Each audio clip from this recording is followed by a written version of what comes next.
this reading. New moon in Gemini. Sun and moon and Venus coming together in Gemini. Right? We'll see if I can recall everything in my head. So if this is where the sun and the moon and Venus are all together in Gemini, what rules over Gemini? That's going to be the planet in charge of this constellation. The chatty, trickstery planet that is Mercury. So Mercury is also in Gemini, which means that so much focus on Gemini. So much. So much chatting, so much exploration, so much communication, so much shifting wind, ideas being shared. So, whoops, it wants me to hold it like this. What does this say right off the bat? It's dual. It's two-sided. It's curious, youthful, using your hands. That's where the focus is. The big sun is, of course, there. Mercury is roughly 10 degrees away from it, so it's not quite under the beams, but it's getting really close, which means if you were to go and look at the sun, which I'm sure we can do. Ooh, look at that pretty bird flying. You know, in the middle of the day. More or less, wherever the sun is, in that direction, you're gonna find the moon and Mercury and Venus. So the only chance that you could maybe see them would be around sunset time, right? But when it gets close to the sun, you just really can't see it at night. So there's a lot to explore and a lot to discuss. That cluster, right? The aspect that it's making most directly to the sun and the moon and Venus, they're at like 16 degrees Gemini. It's squaring Saturn. Now, that Saturn energy in Pisces is very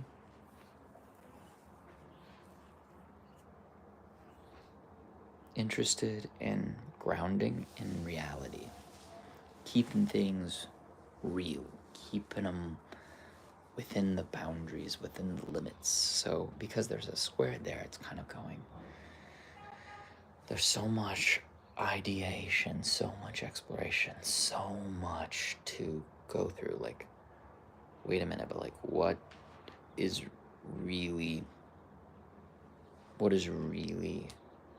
going to be worth your time? What is really practical? What is really important? Because it's in Pisces, there's like a deep desire for things to be the most inclusive and harmonious and beautiful and wide-reaching that is possible. Now, the planet that rules over Pisces, Jupiter, is now also in Gemini. So it ends up going back down to that Mercury. So there's so many things that the messenger, the trickster energy, that is Mercury, thankfully it's direct, has to say on so many different subjects. It's honestly, it's crazy. It's a bit crazy. It's overwhelming, maybe. How can you say it all? How can you say it all? Like, if you were to write a book,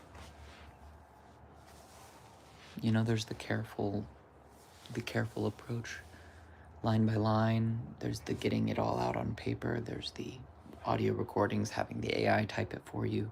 You could ask AI to write you a book. There's so many different things. So many different words, so many different messages. Maybe you're scrolling too much. Maybe you're consuming too much content. I don't know. I'm just sort of at a place now where the day is semi-free, right? I've got yoga scheduled this evening. And that's a beautiful thing.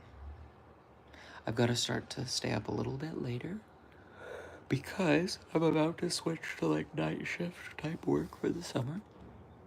But yeah,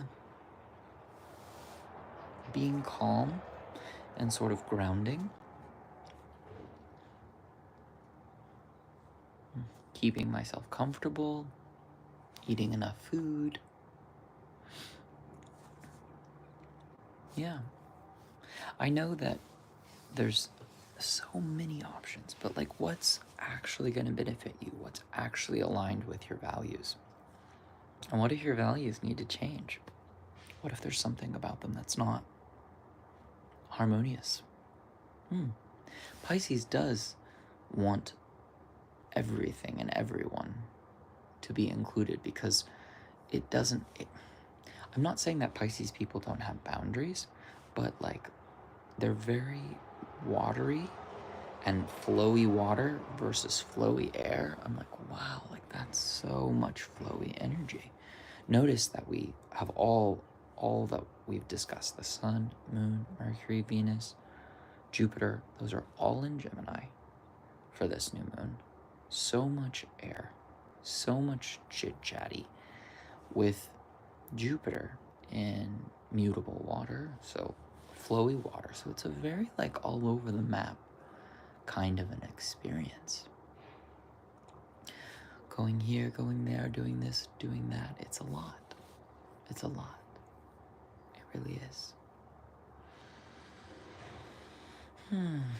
When you're torn between different things, different ideas, different people, sometimes you end up not doing what you said you were going to do.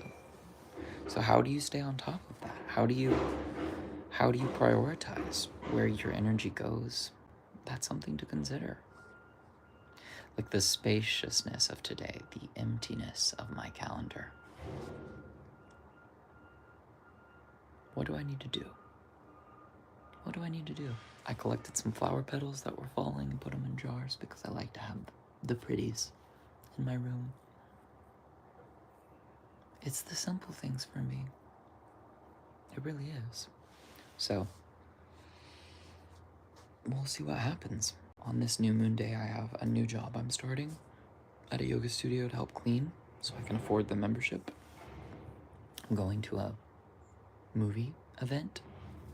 That'll be driving probably about 45 minutes to get there and back, maybe. Maybe less on the way back, depending on traffic. Yeah.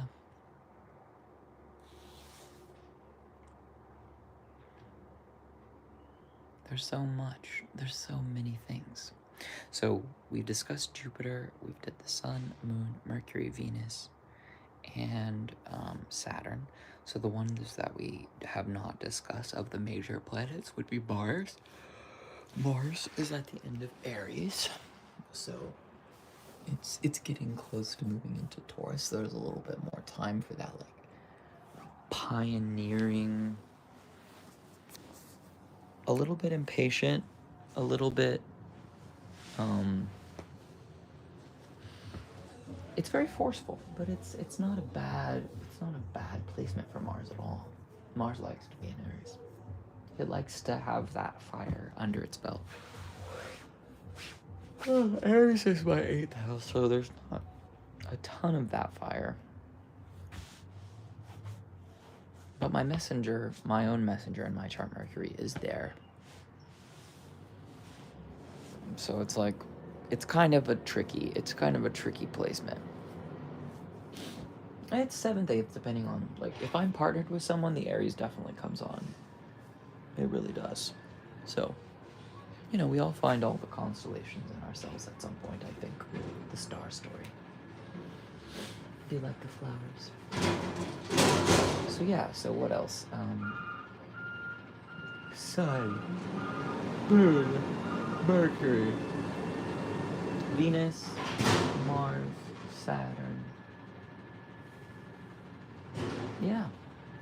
Those are the visible planets. You're hearing the garbage truck? We have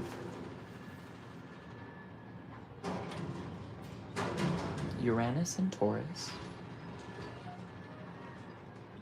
providing a little bit of just a zap. Neptune is in Pisces, near the end of Pisces. And Pluto is in Aquarius. If I'm not mistaken, the Pluto in Aquarius is aspecting like a trine to Jupiter. And let's see, Neptune's at the end of Pisces. So what is Neptune? Is Neptune making any contact? Maybe also to the Jupiter. I don't know. This is why I like using the grid, but I'm like, no, I'm gonna try it from my memory. It's basically just less mathematically precise, which is what it is, I guess. As you can see, I'm on the sleepy side, on the chill side. And that's an option. That's an option. Because there's not like a sense of like, I want to do that. I want to do this. There just isn't. But hydrating is always a good option, right? Don't you know? Hydrating is a good option.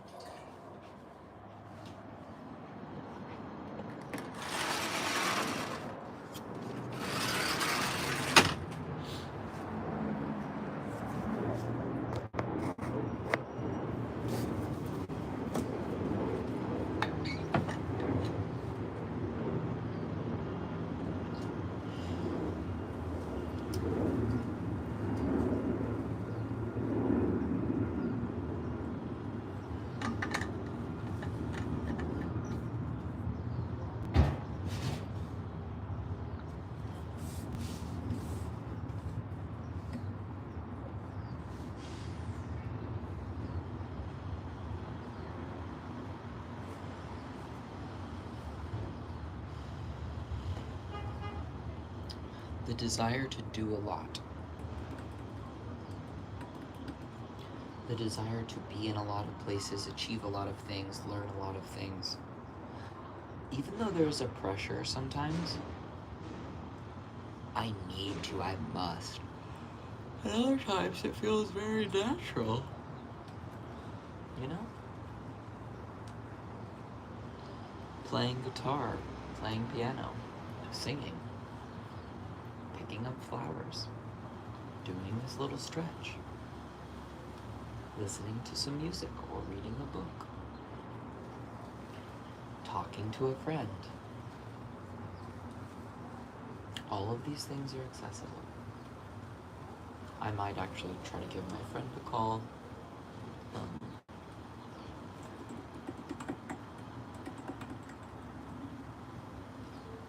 She's thinking about wanting to go camping during the summer. And yeah,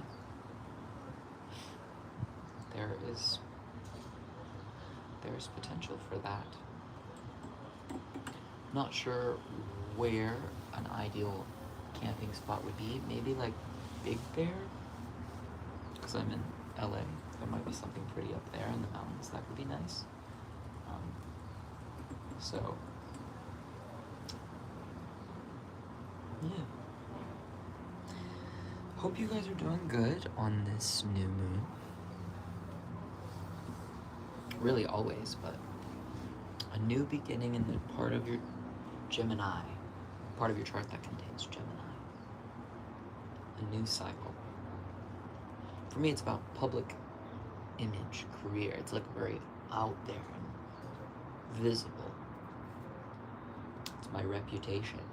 I think about how people might judge me for being gay or nudity or, you know, all the different things that people judge for. But ultimately, it's kind of like, well, it feels like a them problem.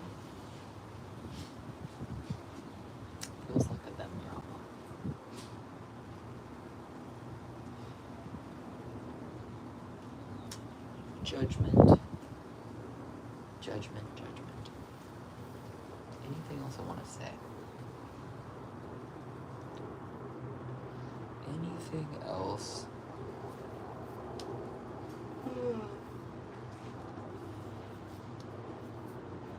I guess if I'm content and healthy and comfortable, that's not such a bad thing. But anytime I try to leave, just sort of like just witnessing, I don't particularly enjoy it, it seems, that much. Like everything just feels sort of like a lot of work. Maybe that's, I don't know. I don't know, y'all.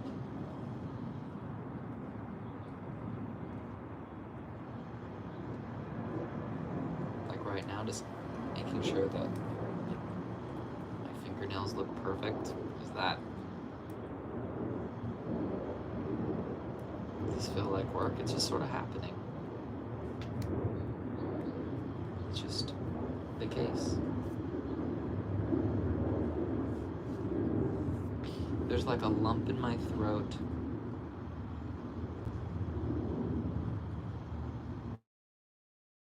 Some sort of like avoidant energy, I think. A little bit.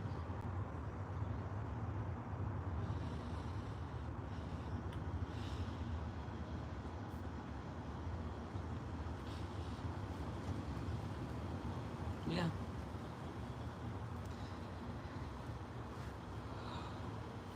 But looking over at the mountains, let me show you. It's kind of nice.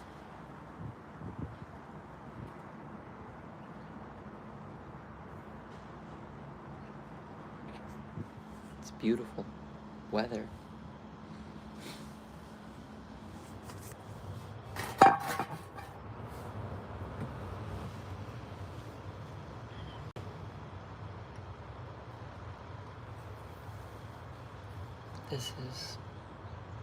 This is a chillness.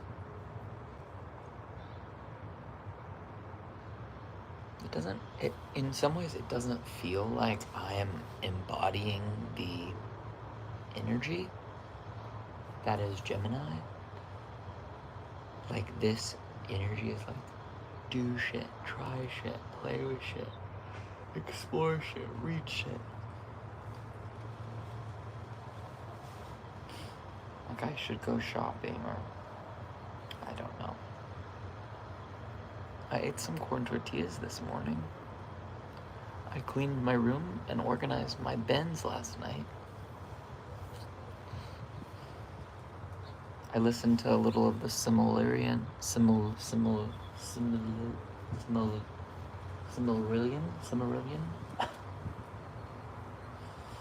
Thinking about that as a kid. Yeah. Just like trying to be honest and vulnerable and yeah. I'm a bit of a recluse, it seems.